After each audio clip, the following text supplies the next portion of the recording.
Reset your reality. The divine law that moves beyond time. We've all been told the same story. Good things take time. You want abundance? Be patient. You want healing? Give it time. You want your life to finally align with your dreams? Wait for the right moment, the perfect opportunity, the divine timing. But what if everything you've been taught about time is wrong? What if time isn't the master of your destiny, but a servant of it? There's a deeper law, a spiritual principle that's been whispered by mystics, lived by prophets, and now resurfacing with undeniable power in today's spiritual awakening. It's called divine law, and it doesn't follow human clocks, calendars, or deadlines. Instead, divine law responds to something far more powerful: your word, your faith, your intentional alignment. Let's dive into the first and perhaps most radical truth of this teaching. When we chat the part 1, divine law moves beyond the human concept of time. Time is not real in the way you've been conditioned to believe. Divine manifestation doesn't take years, it takes alignment. From the moment we're born, we're indoctrinated into a world that worships time as the ultimate authority. School teaches us schedules. Work teaches us deadlines. Society teaches us that progress is linear and slow, step by step, inch by inch, year by year. So when we dream big, of financial freedom, loving relationships, or vibrant health, we subconsciously expect the wait. We assume we have to earn it, struggle for it, grind endlessly toward it. But divine law calls BS on that, the lie of linear time. This belief in slow linear progress is one of the greatest prisons of the human mind. It creates what Florence Scovel Shinn refers to as the illusion of delay. And here's the dangerous part. When we believe that something good takes forever, we unconsciously push it away. We affirm with our actions, "I'm not ready yet. It's not my time. Someday, maybe." But divine law doesn't wait. It doesn't operate by minutes or months. It operates by alignment. Divine law is instantaneous. Here's what makes divine law so potent. It's not transactional, it's transformational. It doesn't say, "Prove yourself, then I'll reward you." It says, "Speak the truth of who you are, and reality will reshape itself around that truth." When your words, beliefs, and emotions line up with your highest vision, the universe moves instantly. This is why so many spiritual teachers, from Neville Goddard to Florence Scovel Shinn, have emphasized the power of the spoken word. Your word, when spoken with faith, is like a spiritual command. It doesn't inform the universe, it instructs it. And when that command is aligned with divine law, time bends to your authority. Think of it like electricity. Electricity doesn't take an hour to light a room. You flip the switch, and it's there. Instant, no delay. Why? Because the connection is already set. The current is already flowing. All you had to do was activate it. Manifestation under divine law is the same. Your good is not far away. It's already present in the spiritual dimension, waiting for the switch of your alignment to turn it on. When you speak the words, "I now align with my divine destiny. I command abundance to manifest now," you're not just saying positive affirmations. You're flipping the energetic switch. You're authorizing the manifestation. The subconscious is not on a clock. Another key truth here: your subconscious mind, which governs most of your external results, doesn't know or care about time. It doesn't register one day or next year. It only understands one tense: now. That's why when you speak with urgency, with presence, with absolute conviction, the subconscious gets the message: this is happening now. This is who I am now. And because your subconscious mind is deeply connected to the quantum field, aka the realm where all possibilities exist, your reality begins to rearrange itself to match your declaration. This isn't wishful thinking, it's energetic law.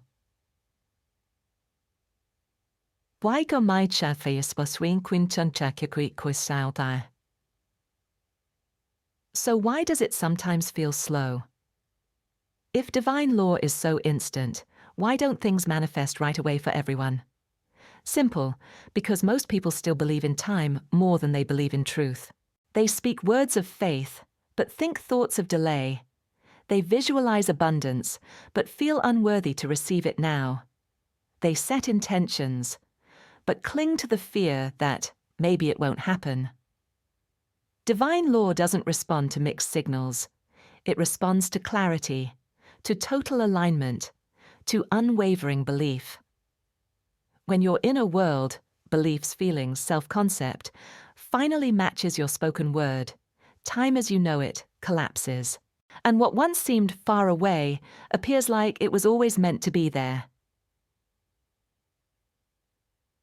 The final thought for this section. The shift begins not by doing more, but by believing differently, by stepping outside the old construct that everything takes time, and stepping into the spiritual truth that everything is already here, waiting for your permission. The clock doesn't dictate your destiny. You do. 2. The divine moment is always now. Everything good you've ever dreamed of already exists in the spiritual realm, and it's waiting for you. The universe isn't holding back. There's no delay on its part. The only thing standing between you and your abundance is your belief. You see, most people live in the illusion of someday. Someday I'll be wealthy. Someday I'll be happy. Someday I'll feel free. But that someday never comes, because it doesn't exist. There's only one time when miracles unfold, and that time is always now. The spiritual law doesn't operate on human calendars. It doesn't need time to manifest. It only needs alignment. The moment you say yes to the good that's already yours and stop pushing it into the future, you become a magnet for it in the now. Why is now so powerful? Because now is where your authority lives. You don't create from memory or imagination. You create from presence. And when you're present, truly grounded in your divine self, you become a channel through which all blessings flow. This means you don't need to earn it. You don't need to wait for it. You don't even need to deserve it. You just need to recognize it and claim it. Let's say you're craving financial freedom. The universe isn't saying, okay, let me check your to-do list, and if you work hard enough, I'll reward you next year. No, it's already done in the spiritual realm. But your job is to remove the mental barriers that keep you from receiving it. Barriers like fear, unworthiness, doubt, and delay. So the question is, are you available right now for the good that's already yours? Every time you say later, you're putting your blessing on hold. Every time you think you're not ready, the universe echoes back your belief. But the moment you say, I am ready now, I accept it now, I embody it now, the floodgates open. Your divine identity isn't bound by time. It's not waiting for perfect conditions. It's waiting for your permission. So stop rehearsing your past and projecting your fear into the future. Drop into the present. Speak from your power. And declare, this is my moment.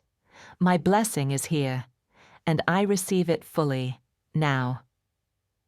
Because when you stop postponing your power, you step into the rhythm of the universe.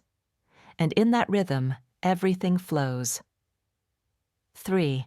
When we deeply understand that words are containers of either faith or fear, we realize the enormous creative power we hold within our own mouths. But the magic doesn't fully activate until we speak with absolute conviction. This is where divine laws move from theory to manifestation, where the unseen becomes seen. You see, miracles aren't reserved for the few or for special moments. Miracles are the natural outcome when you speak the right words, backed by unshakable belief. This isn't just positive thinking or wishful talking, it's spiritual precision. It's the alignment of word, belief, and intention, the trinity of manifestation. Think about it like this. When you issue a firm command, like a military general giving orders, reality must respond. The universe isn't responding to your desperation, it's responding to your authority. And that authority comes not from ego, but from understanding who you are in relation to divine law. When you say, "All my needs are met now, through divine substance, under grace, in perfect ways," and you say it not just as a hope, but as a declaration of truth, the spiritual law begins cutting through resistance, through time, through appearances, through doubt. This is why hesitation kills more dreams than failure ever could. It's not enough to say the right words. You have to mean them with your entire being. The universe isn't fooled by empty affirmations, but it rushes to fulfill words soaked in certainty. Let's take this further. Words spoken with deep faith act like keys to doors that seemed permanently locked. They aren't just vibrations in the air, they are creative forces, electric with the energy of divine command. The moment you speak them in full alignment with belief, a shift occurs, sometimes immediately, sometimes invisibly, but always inevitably. This is why people who are unwavering in their affirmations often experience coincidences that seem miraculous. Money shows up unexpectedly. A long-lost opportunity reappears. Health takes a turn for the better. Relationships mend. What changed? Not the world. You did. Your words did. Let's break it down. Your mind holds the belief. Your mouth releases the command. Your faith sustains the vibration. The universe fulfills the law. This is not about manipulation. It's about activation. You're not convincing the universe to bless you. It already wants to. But your words must match the frequency of what you seek. When they do, you move into alignment, and alignment births miracles. Imagine declaring, "I am now aligned with divine abundance. Prosperity flows to me now." But not whispering it like a wish, roaring it like a truth. That level of bold, fearless affirmation shakes loose the spiritual blockages and lets energy flow freely. Remember, hesitation delays. Doubt dilutes. Faith accelerates. Words combined with total faith become spiritual laser beams, cutting through appearances of lack, fear, illness, or limitation. They pierce through time itself. You don't need to wait for your good. You command it into the now. This is why Florence Scovel Shinn said, "Your word is your wand." Not your question, not your complaint, your word. Spoken with belief, it becomes a creative instrument of divine power. This doesn't mean that life becomes effortless or free of challenge, but it does mean you are no longer a victim of circumstances. You step into the role of co-creator. You speak not as someone begging for a better future, but as someone enforcing divine truth into present reality. And the laws of the universe must comply. They are not personal. They are not emotional. They are exact. Just like gravity, divine law doesn't ask how you feel. It reacts to what you believe and what you speak. So if your reality isn't reflecting your desire, ask yourself, am I speaking from fear or faith? Am I hoping or am I commanding? Am I begging or am I declaring? Because the moment you speak the right words, with intense, fearless faith, you initiate a chain reaction in the invisible realm. And once started, that chain cannot be undone, unless you reverse it with doubt. Speak your truth. Speak it like it's already happened. Speak it like you have the full backing of the universe, because you do. And when you do, the divine law responds, instantly. 4. In the previous section, we explored how powerful spoken declarations can align our inner beliefs with universal abundance. The spoken word isn't just communication, it's a creative command. And now we witness this principle in action through a powerful real-life story that unfolded over just 48 hours. A woman once stood in the face of uncertainty, financial instability, health challenges, and a stagnant emotional life. But instead of giving in to despair, she declared with absolute conviction, "I am now rewriting my destiny. Within 48 hours, I will witness something good manifest in my life."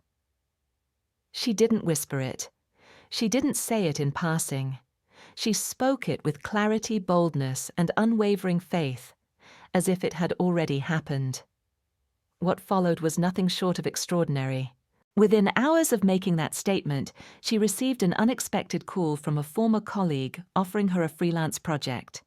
It was a short-term gig, but it paid more than what she made in an entire month. That was the first sign. Not just a coincidence, but a direct echo of her spoken word, returning to her in the form of opportunity. On the second day, she woke up with noticeably less pain in her joints, a chronic condition that had limited her mobility for years. She hadn't taken any new medication, changed her diet, or followed a new treatment plan.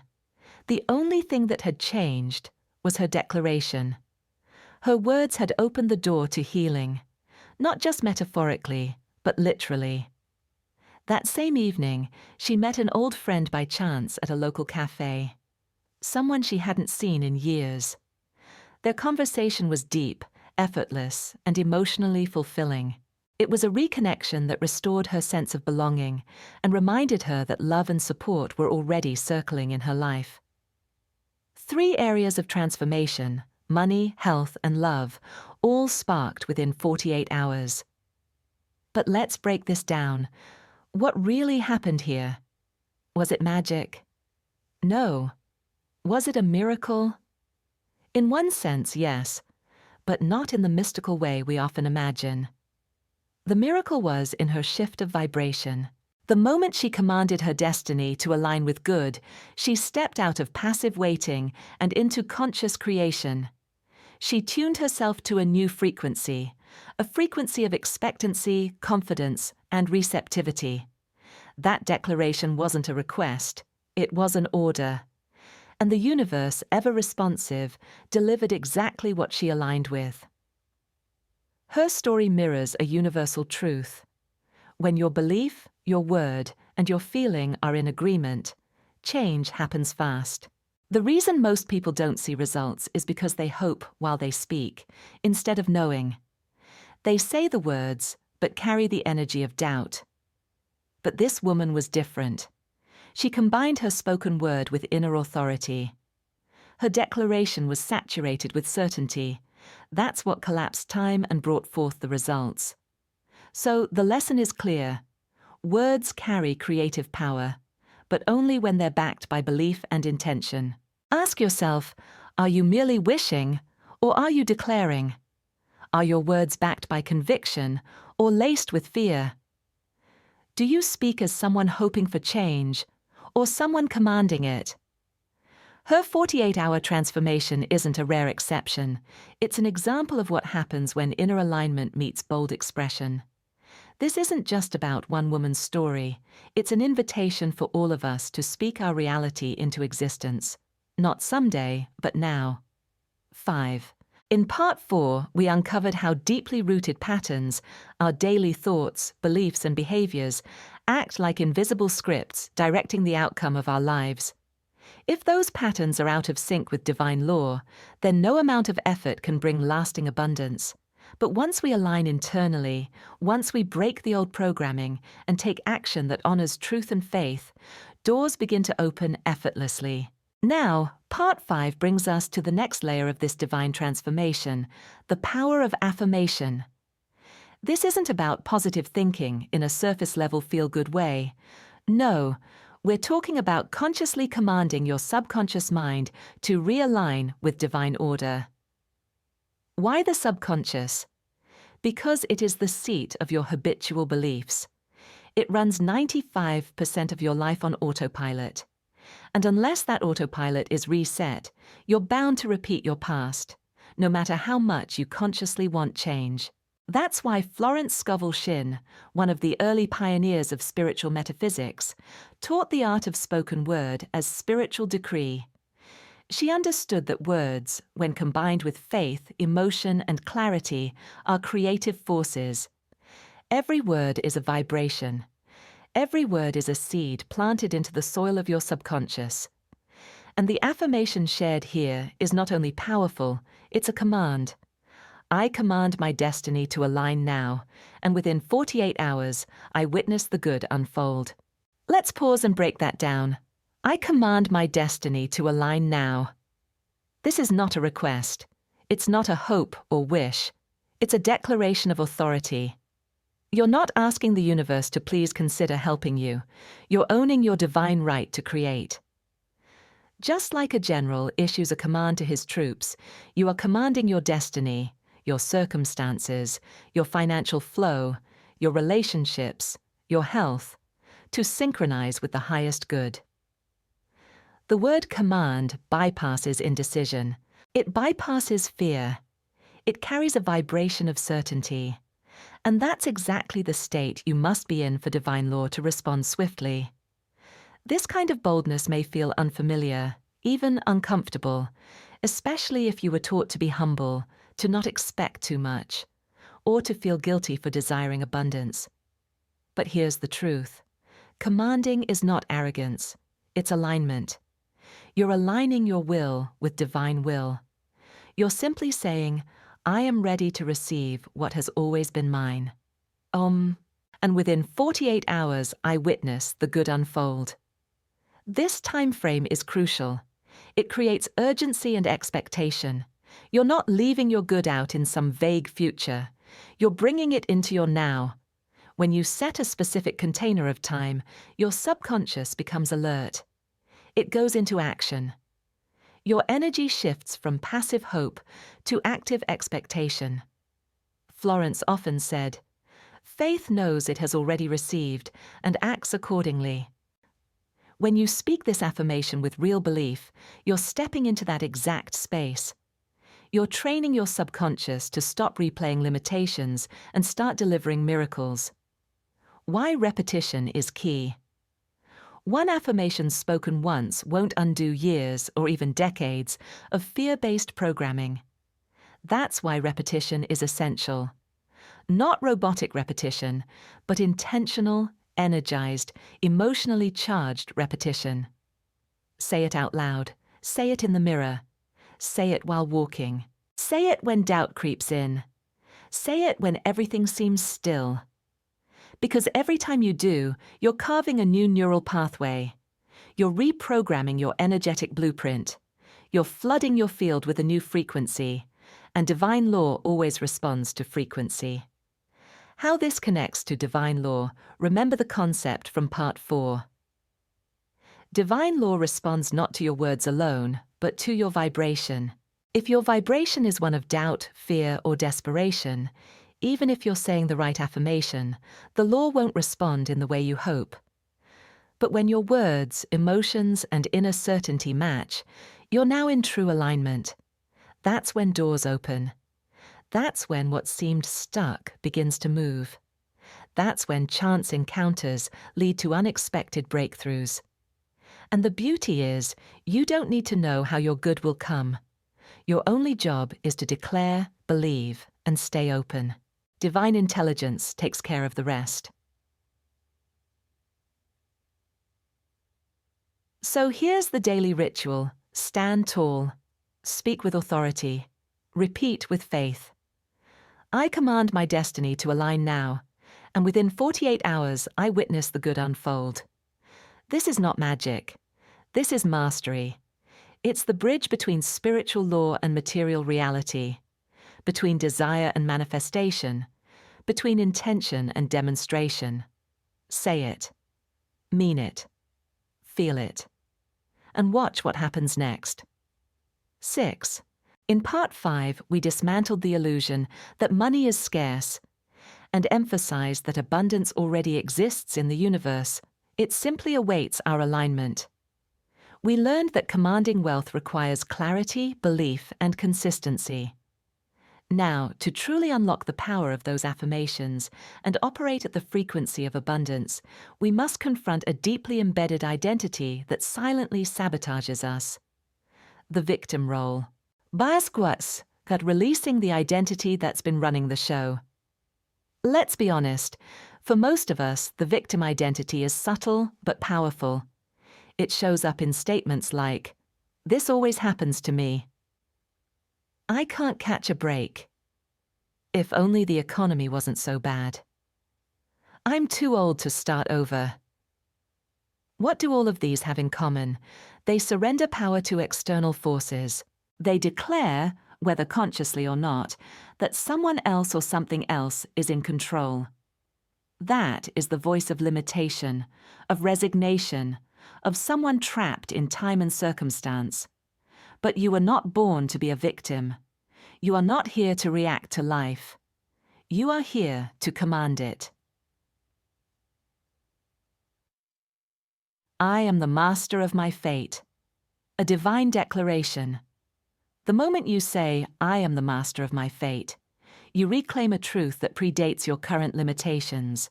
You step into your divine authority. You stop seeing life as something happening to you and begin to see it as something unfolding through you.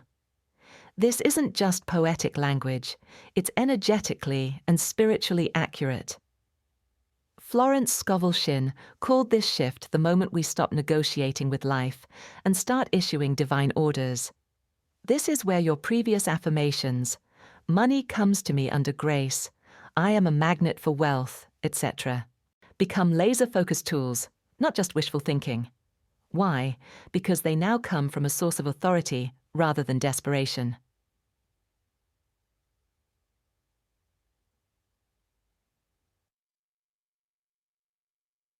Stepping out of time into divine timing. Another subtle yet critical element in this shift is your relationship with time. Victims are ruled by time. They wait. Creators partner with time. They direct. Florence put it this way: "You are not subject to the law of averages or of delays, unless you accept them." When you say, "I operate in divine timing," you declare that you are free from the panic of the clock. You release the fear that it's too late, or that things take too long. You now realize that time bends to spiritual law. What if your wealth could come in a week instead of 10 years? What if your healing didn't need to follow the doctor's prognosis? What if your life didn't have to follow society's predictable trajectory? When you speak from spiritual authority, you accelerate time, or more precisely, you tap into timelessness.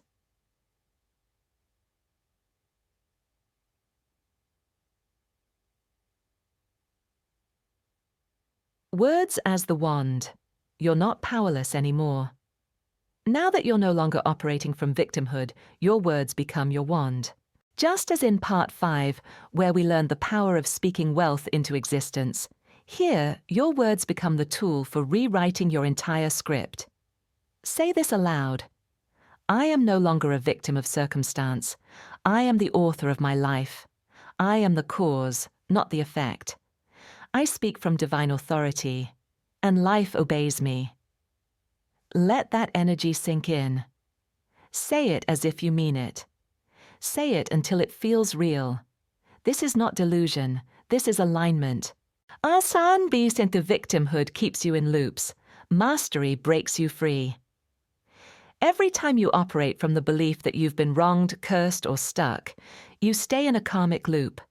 Victimhood is a closed circuit. It feeds itself.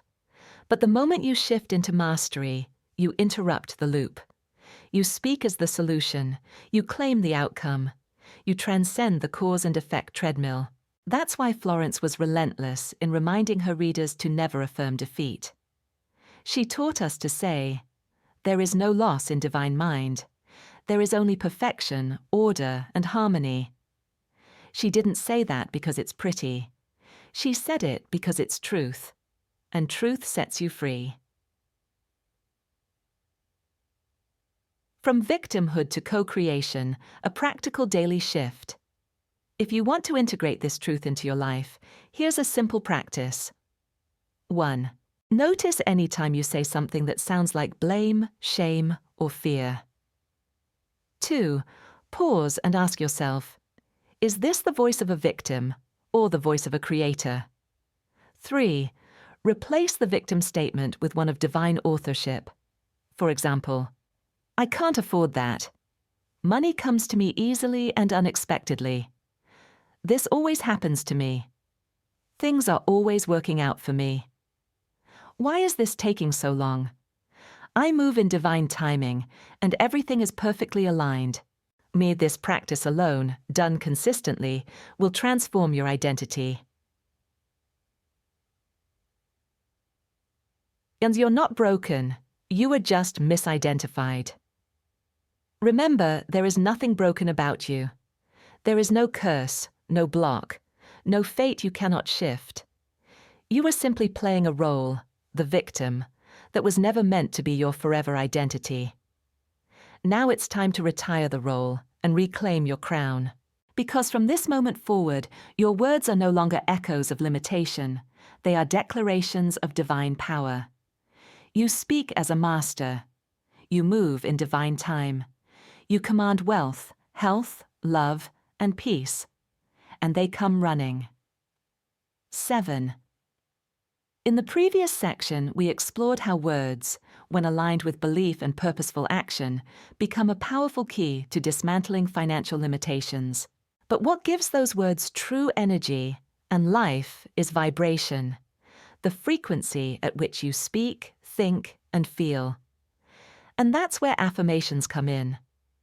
Affirmations are not magic spells. They're tools for energetic alignment.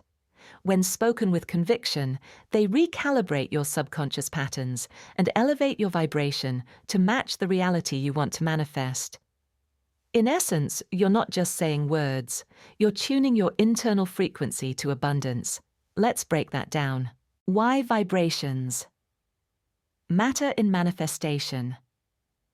Every thought you think, every word you say, carries a frequency. If you're constantly affirming, I'm broke, or money is hard to come by, then you're tuning yourself to scarcity. Even if you're working hard and doing all the right things, you're energetically cancelling it out. But when you shift to high-frequency affirmations like, everything good comes to me quickly and easily. I am a magnet for success. Every decision I make leads me to something better. You begin to resonate with abundance instead. And resonance attracts reality. It's like tuning into a radio station. You can't hear jazz on a rock station. Likewise, you can't receive financial breakthroughs if you're vibrating in fear, doubt, or lack. Affirmations as anchors of identity. The real power of affirmations comes when you stop treating them like future wishes and start owning them as present truths. You don't say, I hope money finds me. You say, I am aligned with wealth. It flows to me now. This simple shift from aspiration to identity is a game changer. Why? Because your subconscious mind does not differentiate between reality and repetition. What you tell it consistently, it will begin to accept as truth. And once it does, your behaviors, choices, and perceptions begin to align with that truth. So instead of reacting to life from a place of fear, what if the money runs out? You start responding from a place of faith. Money is always circulating back to me. Let's look at the examples. 1. Everything good comes to me quickly and easily. This affirmation dismantles the old belief that success takes forever, that struggle is necessary, or that you have to prove yourself worthy. It reprograms your subconscious to expect ease, which in turn allows you to take bold actions without resistance or sabotage. 2. I am a magnet for success. This isn't about ego, it's about energetic magnetism. When you believe you are magnetic to good opportunities, clients, solutions, and wealth, your energy becomes open and confident. That attracts people and events that reflect that belief. You're no longer chasing success, it starts gravitating toward you. 3. Every decision I make leads me to something better. This affirmation neutralizes fear of making the wrong choice. It creates space for trust and flow. Even when a decision doesn't yield the desired result, this belief ensures you see the lesson or redirection as part of your upward path, not as failure. It keeps your vibration clean and forward-facing. Affirmations require embodiment. Now, let's be clear. Affirmations are only as powerful as your willingness to embody them. That means saying them with emotion, not just reading them mechanically. Pairing them with inspired actions. Reflecting on how they show up in your daily behavior. If you affirm, "I am worthy of wealth," but shrink every time you need to ask for a raise or price your service, then there's a disconnect. That's your inner work. You speak the affirmation, feel the resistance, and work through it, not suppress it. Daily practice, speaking your new reality into existence. One practical method is to recite your affirmations aloud every morning and night. Speak them into a mirror. Feel them in your body. Visualize what they mean. You are not hoping they come true. You are anchoring them into your nervous system. You might say, "Today I align with ease and abundance. I let go of all thoughts of struggle. Money flows to me in expected and unexpected ways. I am open, I am ready, I am receiving." The repetition builds emotional muscle. The belief builds spiritual muscle. Together, they form the architecture of a new identity. Someone who expects good, not someone who begs for it. Tying back to the previous lesson. Remember in Part 6, we explored the idea that you don't ask money to come. You command it through aligned belief and action. That principle is echoed in affirmations. When you say, "I command money to serve me," you're not making a request. You're making a declaration. You're stepping into energetic leadership. Affirmations are the daily micro-declarations that maintain that posture. They keep you centered when external circumstances try to shake you. They remind you of who you are and what you're capable of. 8. When your body is aligned with the truth, when it vibrates with calm, ease, and clarity, it's signaling something powerful. You've tapped into your inner compass. You're no longer navigating your life based on fear, scarcity, or conditioning. You're tuning into your divine truth. But how do you lock that in? How do you seal that frequency so it becomes your default state, not just a fleeting moment? That's where writing your personal declaration, a sacred contract, comes in. Think of this declaration not as a mere affirmation or a motivational quote taped to your mirror. No. This is your soul's agreement with the universe. It's a bold, conscious act where you claim on paper that you're ready to co-create your reality. You're ready to embody the wealth, joy, and purpose that's already encoded in your being. Why writing matters? There's something ancient, primal, and deeply activating about the act of writing. It takes your internal knowing and externalizes it. When you write your declaration, you're giving your subconscious a set of new instructions. You're replacing the old narrative, "I'm not worthy," "Money is hard," "I'll never be enough," with an empowered truth that your nervous system can finally get behind. Writing activates the brain in a different way than just speaking or thinking. It reinforces memory, builds new neural pathways, and sends a message to your entire energetic system. This is real. This is happening. This is who I am now. What goes into a sacred declaration? This is not a script. This isn't about copying someone else's words and hoping they stick. This declaration needs to come from you, and more importantly, through you. Here are some guideposts to help shape your sacred contract. 1. Start with identity. Who are you now after this shift? Not who you were, but who you're choosing to be. Use I am statements boldly and unapologetically. I am the architect of my wealth. I am the embodiment of ease, joy, and abundance. I am a powerful creator, supported by divine intelligence. 2. Claim your reality. Describe the reality you are now living, not the one you're hoping for someday. Write in the present tense. This isn't wishful thinking. This is creative authority. Money flows to me effortlessly. I live in overflow. Every action I take multiplies prosperity. 3. Anchor in trust. Declare your faith in the process, even when things don't look perfect. Remember, manifestation is a quantum game, not a linear one. Even when I cannot see it, I know it is working. I trust the unseen more than the seen. I am always divinely guided. 4. Seal with intention. Add a final sentence or two that affirms your choice to live in alignment every single day, not just when it's easy. This is my sacred truth. I now walk as the version of me who already has it all. So it is. So it is. So it is. Make it tangible. Don't just type this and leave it in a folder. Write it by hand, on paper, with a pen that feels good to you. Maybe even on beautiful stationery or in a special journal. Let the process feel ceremonial. You might even want to light a candle. Breathe deeply. Call in your highest self before you begin. Make this moment sacred. And once it's written, read it aloud to yourself daily. Let it rewire your energy. Let it become your internal GPS. Let it remind you, especially on hard days, who you truly are and what you came here to experience. The spiritual power of commitment. When you write your declaration, you're not just setting goals. You're entering a contract with the universe.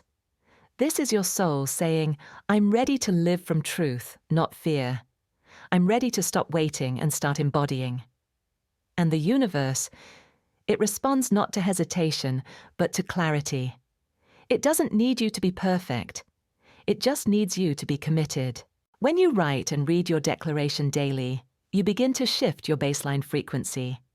You move from doubt to devotion, from survival mode to creation mode, from force to flow. This is not about hustling harder or trying to manifest from desperation. It's about allowing. It's about aligning. It's about becoming the energetic match for the life you already see in your mind's eye. Your new default identity. Remember, your body already knows when you're living from truth. In Part 7, we explored how your physical responses are the fastest feedback loop. The declaration you write should feel like home in your body. If it doesn't, rewrite it until it does.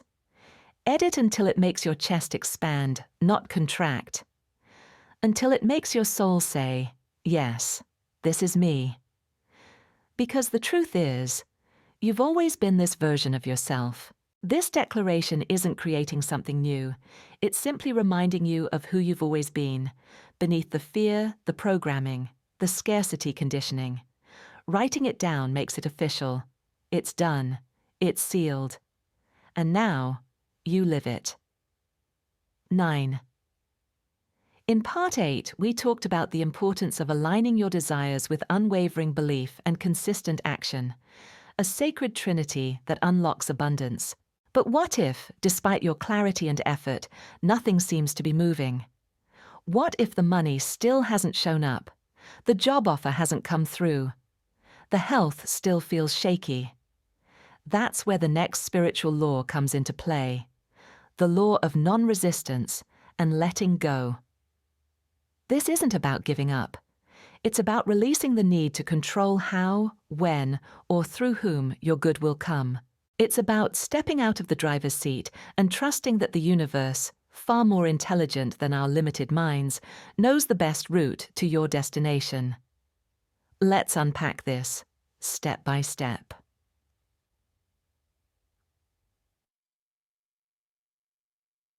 1. Letting go is not quitting, it's trusting. Most people misunderstand letting go. They think it means being passive, indifferent, or lazy. In truth, letting go is one of the most powerful forms of spiritual strength. It's the moment you declare, I've done my part. Now I let the universe do the rest. Think of a farmer planting seeds. He doesn't keep digging them up every day to check if they're growing. He waters them, trusts nature, and allows the process to unfold. The same goes for your intentions. Once you've planted the seed with clear thought, belief, and aligned action, you must release it. Don't obsess. Don't micromanage the timing. Don't chase the outcome.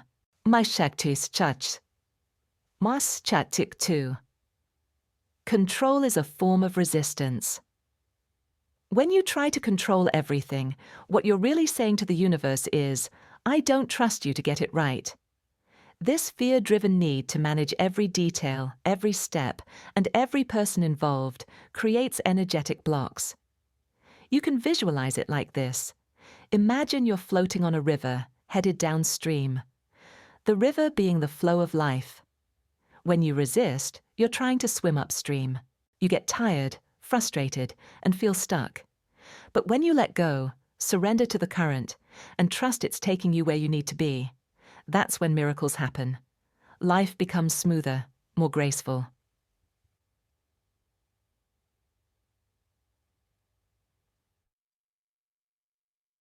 3. Resistance often comes in subtle forms. It's easy to spot resistance when it looks like anger, fear, or panic. But resistance also shows up in more subtle ways. Overthinking every decision. Obsessing about results. Checking your bank account constantly in fear. Trying to force conversations, outcomes, or people. Needing immediate answers. Each of these actions may seem harmless, but they stem from lack of trust. They scream, I don't believe it's working unless I see proof right now. And that doubt delays your good.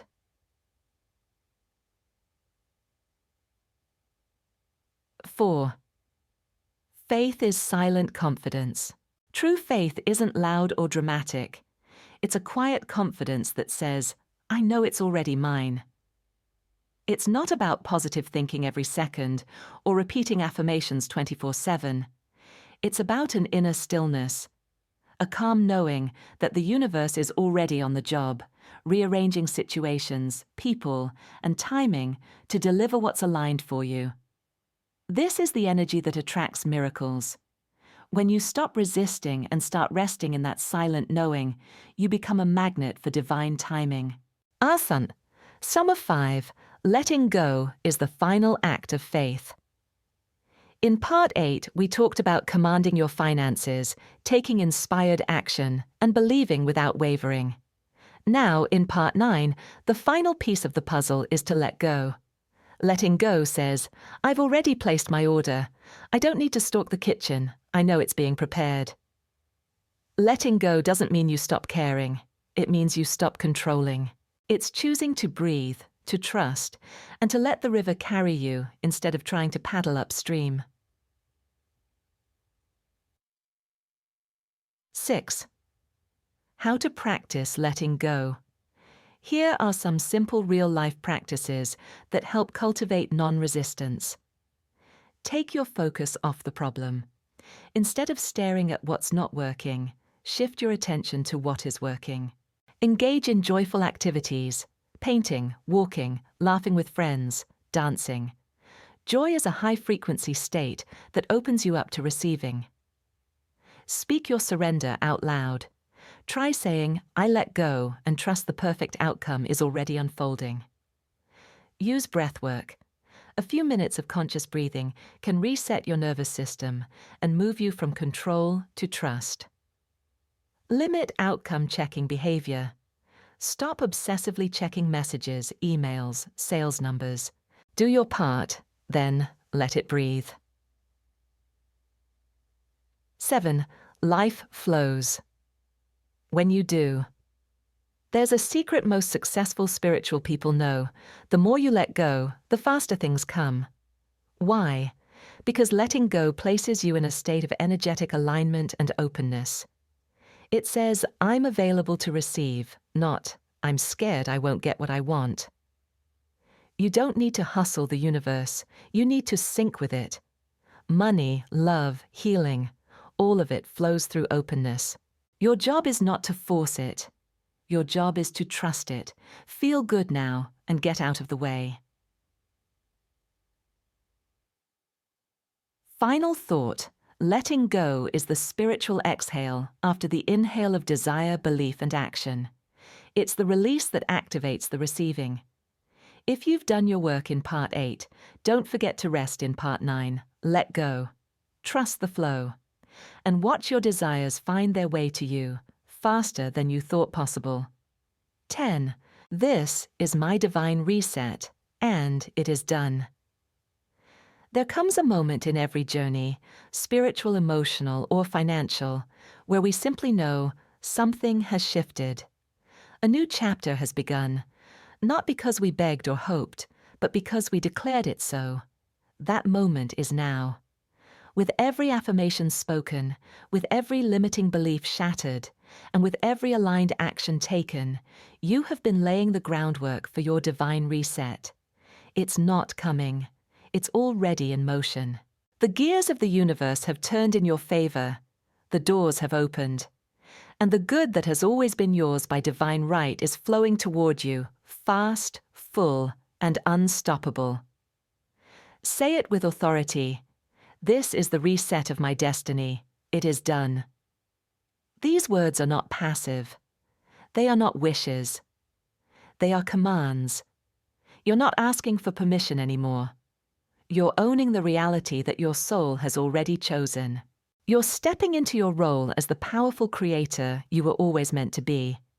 Let go of doubt. Let go of delay. Let go of the identity that clung to survival instead of abundance. The version of you that feared, hesitated, or played small. Thank them for their service, but leave them in the past. Because what's ahead of you is too magnificent to carry old burdens. You are not a victim of circumstances. You are a master of frequency. You are the speaker of truth. You are the cause, not the effect. And your life is now responding to your declaration. No more scarcity, no more lack, no more loops of almost and not yet. The divine timeline is activated, and you are right on time. Let this truth settle deep in your spirit. The delay wasn't denial, it was preparation. Every closed door, every hard lesson, every pause was building the strength, clarity, and alignment you now walk in. You didn't miss your moment. You are the moment, and the divine flow knows exactly where to find you. Feel it. Your new beginning isn't waiting at some far-off destination. It's here. Now, in this breath, in this space, in this sacred declaration. My soul is doing it now. My destiny is reset. It is done. Speak those words until your cells vibrate with conviction. Let them soak into your bones. Let them become the new foundation of your identity. You are no longer searching. You are receiving. You are no longer chasing. You are choosing. And what you choose is divine ease, overflow, joy, and peace. You are the evidence of what happens when someone dares to believe that the universe is friendly, that God is for them, and that abundance is not a reward, it's a right, a birthright, yours. So move forward with boldness, move forward with peace. Don't second-guess what's unfolding. Don't micromanage the miracle. Just know, deep in your spirit, that you've set the wheels in motion. You've aligned your belief, your word, and your action. And that's the formula for the miraculous. The river of goodness is flowing. The current is carrying you. The door is open. Walk through it. No fanfare needed, no fireworks. Just a sacred inner knowing that what's yours is already here. You don't need to convince the universe. You are the universe in motion. And when you speak, all of creation responds. Let this be your final word today. It is done. It is done. It is done. And so it is. Welcome to the life that was always waiting for you to say yes.